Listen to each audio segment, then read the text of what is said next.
Hace un año estaba deprimido, muy estresado, vendiendo casi nada y todavía viviendo con mis papás. Este año en lo que va, ya he vendido 30 veces más que el año pasado a la misma altura y lo más importante es que sintiéndome mejor que nunca también. Estoy en Pipa, Brasil ahora, son las 6 de la mañana y vine con Elmer y mi señora a ver el amanecer. Así que no podría estar más agradecido de la vida. Este año ya partió increíble, bueno, con nuestro matrimonio, han sido hartos meses de viaje y a la vez meses récord con el negocio.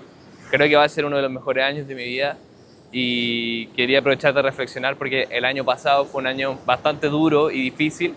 Entonces quería anotar aquí las 7 lecciones y reflexiones que he tenido el último año que me permitieron salir de ese momento duro o que he aprendido luego tras salir de ese momento. Algunas son de negocio y otras son más personales, pero bueno, partamos. Las primeras dos van bien de la mano. La primera es vivir como si fuera a morir a fin de año, no solamente como si fuera a morir a los 80. Y dos es aceptar el sacrificio y el compromiso que estoy dispuesto a hacer con la vida que quiero tener.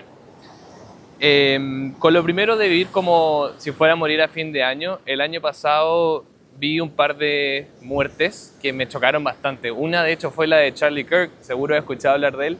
Yo no era fan de él por ningún motivo, pero sí me chocó que bueno, poder verlo en video, que fue bien horrible, pero ver y que era tan joven, trabajólico y saber que tenía planes para ese día, para esa semana, para ese año, que tenía su señora, familia, como que no en visiones políticas, pero en muchas cosas me vi un poquito reflejado en él en ese sentido y ver que de un segundo para otro su vida se fue así. El pensar, por ejemplo, trabajar 24/7 cuando en realidad lo más importante al final es simplemente el tiempo con la familia fue una lección que me quedó muy marcada después de ver esa muerte y otras similares. Y la otra importante es lo mismo, es aceptar el sacrificio, compromiso que estás dispuesto a hacer. Yo tenía una lucha interna como bien fuerte al ver, por ejemplo, todo lo que es como el hustle culture y gente que habla mucho de trabajar, ¿cierto? Lo más posible, como, bueno, Hormoz y otros parecidos. Y si bien ahora sigo trabajando mucho, me di cuenta que no estoy dispuesto a sacrificar tiempo con mi familia por construir un negocio como lo más grande posible. Sí me encanta los negocios y quiero seguir creciendo mi negocio lo más posible, pero ahora en el fondo aceptando que todos los días voy a pasar tiempo con mi mujer, en el futuro con hijos, o cuando estoy con cerca también el resto de mi familia, con mis papás, con mi hermana. Ahora como que realmente acepté que eso sí es importante y que estoy contento con esa decisión. Que quizás, a ver, trabajar menos horas, quizás me demore un poco más en llegar, por ejemplo, a mi grande objetivo, pero en el fondo estoy tranquilo con esa decisión y no necesito esa sensación de tener que estar trabajando 24/7. Y lo digo porque yo tenía eso. Yo antes tenía, hasta hace no mucho tiempo, como si no estaba trabajando sentía culpa. Si yo estaba pasando tiempo con amigos, familia, no estaba disfrutando, no estaba en el presente. Estaba simplemente pensando como debería estar haciendo tal cosa en el trabajo, que el video, que el contenido, que el nuevo sistema, que buscar tal cosa. Y al final no me llevaba a ningún lado, porque además lo más curioso es que después de aceptar esto como realmente el tiempo con familia y todo eso, me está yendo mejor que antes. Entonces al final tampoco es garantía de nada. Y bueno, alguna historia importante, vi un video que grabó Alex Hormozzi con Tony Robbins, porque siento que Alex Hormozzi, para los que vemos como hartos videos de negocio y todo, se convirtió como en la Biblia, como que todo lo que dice él tiene razón. Pero bueno, algo que tiene la gente que le va bien haciendo contenido exitoso es que hablan con mucha certeza y como tienen éxito uno les cree. Pero al ver el podcast que grabó con Tony Robbins me di cuenta de que muchas de sus vistas del mundo, opiniones, tienen su sesgo y tienen una opinión, que es lo más importante. O sea, no todo lo que te dice alguien en internet es verdad. Y creo que eso es algo que a mí me chocaba mucho, esa dualidad de decir como, bueno, yo creo que tengo en el fondo que pasar tiempo con familia, amigos, como disfrutar de la vida, hacer cosas que no sean solo trabajo y tener a alguien que uno admira diciendo como que hay que trabajar 24/7, tenía esa dualidad, entonces no, sentía esa culpa y no sabía por cuál es, hasta que decidí como realmente aceptar como internamente que no estoy de acuerdo con todo lo que escucho en internet de side culture, de trabajar 24/7, sino que sí creo en disfrutar de la vida, disfrutar del camino, tener otros planes, tener objetivos que no sean solo de negocio. Pero esa lección me costó mucho aprenderla y como internalizarla realmente, pero ahora que lo hice ha sido una de las mejores decisiones que he tomado. La tercera lección importante es estabilidad por sobre récords. El año pasado o el año anterior estaba muy enfocado en vender high ticket. ¿Por qué? Porque bueno, es lo que se habla mucho y obviamente tiene sus grandes pros, lo que habla mucha gente en el mercado hoy en día. Pero, ¿cuál era el problema? Me pasó más de una vez que ya tenía un mes que me iba muy bien, tenía mes récord, y después al mes siguiente tenía un mes malo, que no vendía nada, y ese mes no me entraba nada, digamos, o muy poco, digamos. Y esos altos y bajos me producían, obviamente, mucha ansiedad, mucho estrés, pero más importante aún es que no me dejaban planear el futuro. Yo no podía contar con, voy a pagar el arriendo, voy a poder contratar gente que me ayude, pagar ciertas cuentas, hacer cualquier plan en un par de meses más, pagar algo en cuotas, pedir un crédito, lo que sea, no lo podía hacer. Entonces, si bien High Ticket a veces, claro, te permite como tener esas facturaciones, esa falta de estabilidad hace muy, muy difícil construir un negocio y construir una vida. De hecho, por eso, en parte hice el cambio a, en vez de priorizar el mes récord, priorizar como ir construyendo la mensualidad. Y en mi caso, que vendo software, pasar de priorizar vender el setup y ganar plata con el setup a ganar mucho menos con el setup. De hecho, entregando un servicio muy parecido, seguimos entregando un servicio personalizado, High Ticket, pero ahora solamente en la mensualidad y construyendo la mensualidad. Y algo que me permitió eso muy rápidamente fue, por ejemplo, mi señora no le gustaba su trabajo y dije, bueno, ¿cuánto tomaría para que ella renuncie a su trabajo? Y claro, con High Ticket, digamos, podría decir, bueno, un cliente al mes, pero después tengo que preocuparme de vender a ese cliente todos los meses. En cambio, ¿qué fue lo que hicimos? Fue decir, bueno, toma 6 clientes que están en la mensualidad para reemplazar su sueldo. Le dije, bueno, cuando consigamos 6, ahí puedes poner tus 2 semanas de aviso, bueno, en ese caso fue un mes de aviso. Y bueno, conseguimos los 6 clientes, que de hecho tomó una semana, y con eso le dio la seguridad para renunciar. Y lo mismo también para contratar gente. Cuando estaba vendiendo High Ticket, obviamente hay gente que contrata gente vendiendo High Ticket, no digo que no se pueda, pero a mí me costaba, entonces tenía solamente gente que me ayudaba por proyectos, cosas así, entonces no teníamos un equipo interno. Pero después de que empecé a priorizar como esa estabilidad, me permitió decir, bueno, puedo contratar a alguien a tiempo completo, pagarle un buen sueldo y decir, bueno, son 5 o 6 clientes, digamos, por ejemplo, y que esos clientes además los puedo conseguir mientras esa persona entra a trabajar. Y desde que hice eso, ahora ya somos 4 personas en el equipo, un equipo mucho más comprometido, el trabajo se hace mucho mejor. Entonces, buscar esa estabilidad en vez de mes récord ha resultado funcionar tremendamente bien para mí. Y además, lo más chistoso también, lo mismo con las otras lecciones, al ser contraintuitivo, es que he tenido varios meses récord desde que empecé a tener ese enfoque en vez del High Ticket. Entonces, al final, tampoco es garantía de nada. De hecho, otra reflexión que, bueno, quizás debería haber anotado acá, que es bien importante, es como conócete a ti mismo y conócete a ti cómo funcionas mejor. Por ejemplo, si tú funcionas mejor bajo mucha presión o bajo mucho estrés, como date cuenta si ese es el caso o no, ¿cachai? Yo, por ejemplo, me he dado cuenta que funciono mejor cuando tengo esa estabilidad, cuando tengo esa tranquilidad, por ejemplo, cuando no estoy todo el día estresado por pagar las cuentas, me permite pensar con más claridad, poder planear más, planear a futuro, tomar decisiones desde la abundancia. Entonces, conocerte mejor ayuda mucho. Y va un poquito de la mano con el tema de la estabilidad en mi caso, lo digo en caso de que tú seas similar a mí, y con el caso también de cuánto estás dispuesto a trabajar, a sacrificar. Como, ¿estás dispuesto a trabajar 24/7? Si es que la respuesta es sí, no tiene ningún problema, espectacular.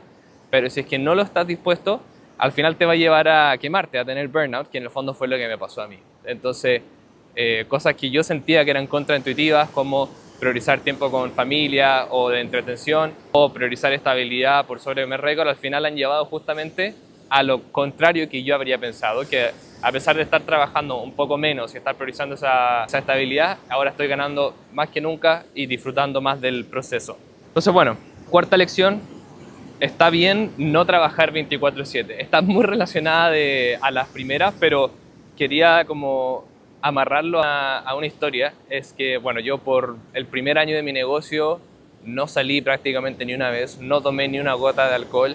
Y está bien, o sea, creo que mucha gente lo hace.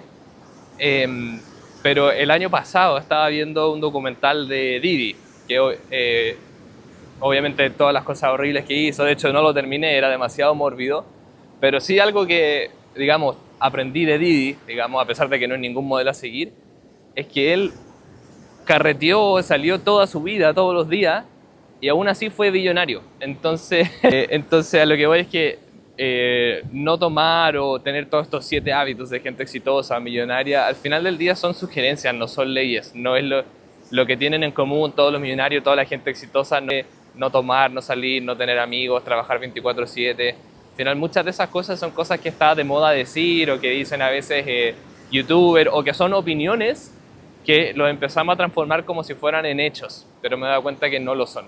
Como al final se trata de un juego de volumen y de repeticiones y de resultados. O sea, si para ser exitoso hay que hacer 10 veces el mismo ejercicio y tener tantos clientes y venderlo a tal precio, y tú cumples con eso, al final da lo mismo si lo haces tú, si lo hace un empleado, si lo haces con caña, si lo haces sin caña. O sea, eso es algo que me marcó mucho, como no es necesario trabajar 24/7 y está bien, por ejemplo, hacer cosas por entretención y bueno, es un poco raro que quizás la lección la aprendí viendo un documental de Didi, pero creo que igual me pareció importante mencionarlo. La siguiente lección es, se hace mejor en equipo. Que pude al fin contratar equipo interno a tiempo completo, que era algo que antes no podía hacer. Y la verdad es que el negocio ha cambiado de la noche a la mañana y por varios motivos, así que quiero anotar como por qué es tan importante. Lo primero es que se aliviana la carga. Es increíble como mis días han pasado de estar como estresado todo el día por mensajes, por trabajo de clientes, cosas así, a que el trabajo se haga igual, saber que se está haciendo bien, que se le está respondiendo a la gente y yo tener como la tranquilidad, la paz que me permite enfocarme en las cosas que crecen más el negocio. A pesar de seguir envuelto en mi caso en lo que es entregar servicio y entrenar a la gente y mantener los estándares de calidad, la carga mía ha bajado muchísimo. Al final obviamente el negocio termina creciendo más. Ese quizás es el más obvio, pero el con el que quiero avanzar ahora es que se entrega un mejor servicio. Porque para entregar un mejor servicio, digamos, una de las cosas más importantes es responder rápido, responder las dudas rápido y entregar servicios como en las horas, en los plazos establecidos.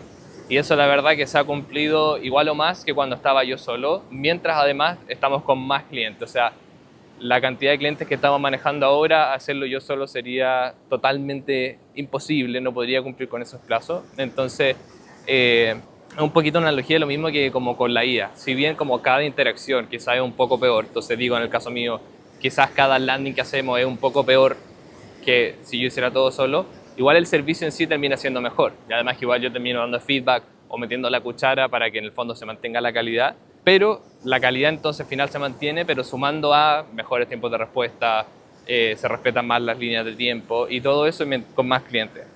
Y lo último, que esto es bien importante, es que te obliga a ordenarte y a estandarizar. Porque claro, cuando empecé a meter más gente al negocio, había muchas cosas que estaban solo en mi cabeza, que yo sabía hacer. Pero a medida que tengo que ir entrenando gente, me fuerza a ir poniendo todo lo que yo sé en videos, en documentos, en SOP, en entrenamiento. O quizás habían procesos antes que yo hacía al ojo y ahora me obligo a hacer una checklist, ponerlo en paso, que eso va de la mano en también más claridad mental para mí y lo mismo de entregar un mejor servicio. Y lo otro también importante es que te obliga a ordenarte con respecto a horarios y atención. Por ejemplo, yo antes de formar equipo y contratar gente trabajaba 24/7 y respondía mensajes, por ejemplo, de clientes 24/7 y nunca podía hacer el clock out del trabajo. Entonces, por eso mismo también nunca podía estar presente ni con mi familia, con mis amigos, porque estaba siempre como clock in, como podría estar haciendo esto. Y desde que empecé a contratar gente y su horario es el horario laboral y le establecimos a los clientes que los contactos, los horarios de contacto para resolver dudas en horario laboral, eso también me ha permitido a mí poder tener un horario laboral. Porque ahora puedo decir, pasados ahora decir, bueno, sé que no voy a responder mensajes o sé que no tengo que responder mensajes y ya hice el trabajo dentro del día porque lo quería hacer a la misma hora que la gente que trabaja conmigo, entonces eso también ha ayudado muchísimo. Siguiente lección, uno propone y Dios dispone. Al final a veces en la vida hay que dejar que un poquito las cosas se pasen o se den y a veces se dan cuando uno tiene la intención real de que esa cosa pase. Yo no soy religioso, no soy católico, pero aún así esa frase me encanta. Me encanta porque creo que si uno tiene una intención y da a veces un salto de, digamos, de fe o da el siguiente paso, a veces las cosas se van dando. Yo sabía, por ejemplo, esa lección por el lado personal, aplica mucho a mi historia con mi señor, ahora dimos como hartos saltos de voluntad súper fuertes que permitieron que pudiéramos terminar juntos, y lo digo porque es del otro lado del mundo y no teníamos por dónde vernos y al final las cosas se dieron, pero bueno, eso será una historia para otro día. Pero lo digo ahora principalmente por lo que fue irme de fuera de vivir con mis papás. Yo estuve harto tiempo construyendo el negocio, viviendo con mis papás, y en el fondo no me iba de la casa porque no tenía como la seguridad de que iba a poder pagar el arriendo o otras cuentas asociadas. También era como combinado por temas de visa, green card que estábamos esperando para irme a Estados Unidos, pero en gran parte por eso. Y una vez que decidimos dar el salto de decir, ¿sabes qué? Si no nos aprueban la green card, nos vamos a ir igual, nos vamos a ir a otro lado. Que fue, bueno, nos fuimos a Colombia un par de meses, ahora estamos en Brasil, ahora vamos a volver a Chile un poquito a buscar cosas y después nos vamos a Estados Unidos. Pero cuando dimos ese salto de fe de decir, bueno, nos vamos a ir igual o vamos a pagar como sea, una vez que nos fuimos fue cuando también el negocio despegó y se empezó a dar todo.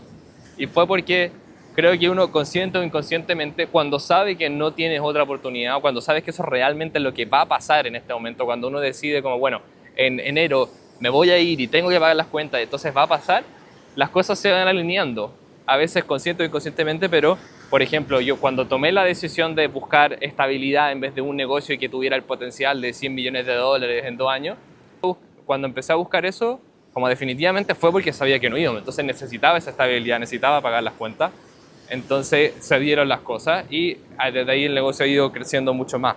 Entonces, eso es súper importante, como tener voluntad real de que las cosas pasen y dar saltos de fe para que esas cosas pasen, porque ahí uno va haciendo todo lo necesario y va como alineando. Porque no creo que en el fondo lo de uno propone y Dios dispone sea como que el universo te está dando lo que tú quieres, no creo que necesariamente manifestación, sino que creo que uno en decisiones grandes, chicas, pequeños, grandes hábitos, va haciendo lo que es necesario para que esa cosa se dé. No sé si ese fue muy abstracto, pero fue una lección muy importante para mí. Y la última es no pivotear a cada rato y menos todo de una. Me refiero a no cambiar el servicio, la industria, lo que uno vende, cómo lo vende, cada 5 minutos, porque así es imposible crecer, porque es imposible que las cosas agarren momentum para los resultados que uno busca. Acá voy a dar, por ejemplo, ejemplos importantes. El primero es, no te permite saber tu close rate o tu tasa de resultado, de venta o de anuncio, lo que sea, porque si está cambiando cada 2 minutos, alguien dice, oye, ¿cuál es la tasa de cierre de tal oferta? No la tengo, porque solamente la corrí un par de semanas, entonces no sé, o solamente la llevo corriendo un par de semanas, no sé. En cambio ahora podemos decir, bueno, esta oferta tiene una tasa de cierre del tanto por ciento porque lo tenemos andando hace varios meses, entonces ya está más o menos estabilizado. ¿Podemos hacer cosas para mejorarlo? Sí, pero por lo menos ahora puedo dar el número. Entonces eso es súper importante. Lo otro es que no puedes estandarizar. Si tienes un servicio personalizado, digamos una oferta personalizada o lo vas cambiando a cada rato, no puedes crear SOP, no puedes crear entrenamiento, no puedes ordenar tus procesos, no puedes entrenar gente nueva, porque en el fondo la persona nueva llega, le entrena y después al poco tiempo es otra cosa. Sí se hace muy difícil estandarizar, crear procesos, que obviamente es lo necesario para poder seguir escalando. Entonces eso es súper importante. Y lo último también es perder momentum. Aquí una lección importante que aprendí fue, yo estaba vendiendo en mi caso landing pages y quería hacer el cambio a vender más cosas asociadas a inteligencia artificial. Que muchas de esas cosas ya las hacíamos dentro del servicio, pero en el fondo cambiar todo el mensaje, todo el enfoque. Y yo cometí el gran error de decir, ¿sabes qué? No, voy a quemar los barcos y me voy a lanzar todo de una, cortar el servicio de la noche a la mañana y empezar con el servicio nuevo. Y esa debe estar en el top 10 de las peores decisiones que he tomado en mi vida. Y volviendo un poquito a lo de conócete a ti mismo, gente que funciona bien quemando los barcos, yo por lo menos no. De hecho, el irnos de la casa sí no lo considero quemar los barcos tampoco. Pero ¿qué fue lo que pasó? Todo el momentum que tenía de gente hablándome, gente que me conocía por esa cosa, todo eso, se perdió. Y las ventas fueron así, iban así, hicieron ¡pum! Y me costó muchísimo recuperar esas ventas y ese momentum y todo. Y eso que caí en una depresión tremenda. O sea, tremenda. Y claro, si bien todo el tema de inteligencia artificial tenía más potencial de crecimiento y no ha ido mejor, tomó mucho tiempo. Y diría como jamás ahora, si es que fuera a pivotear o lo que sea, jamás lo haría como cortando y empezando de cero, sino que hacerlo con como me ha dicho mi papá, con el método Tarzán, como vamos en una liana, nos amarramos de otra liana y solamente cuando estamos bien amarrados, dejamos ir. Y ahí nos podemos pasar. Entonces ahora hay que volver a hacer el servicio de landing page y todo eso, sobre todo porque coincidió con que fui al podcast de Loki y él quería hablar de eso, entonces obviamente feliz, entonces empezaron a llegar clientes por ese lado. Y ahora volvimos a hacer el cambio, pero ahora lo hicimos suave, lo hicimos manual y ha resultado mucho mejor. Porque además yo veía que la IA y todo eso tenía un potencial mucho más grande para venderse, para crecer, pero el potencial de ser más grande, en mi caso por ejemplo, no es más poderoso que el motor de estar todo el día ansioso y estresado porque no puedo pagar las cuentas porque no estoy vendiendo nada. Entonces, ahora llega un punto en el que prefiero, por ejemplo, o sea, es peor no estar vendiendo nada por el cambio de servicio a que lo que es bueno, que me hubiera estado yendo mejor por hacer el cambio al 100%. Así que nunca más voy a volver a hacer eso. Wow. Así que bueno, estas son algunas de las lecciones más importantes que he aprendido durante el último año. Sé que hay un par más, pero las voy a dejar para próximos videos. Así que si estáis viendo esto y pasando por momentos similares a los que pasé yo, espero de algo te sirva y espero algo te ayude. Nos vemos en el próximo video.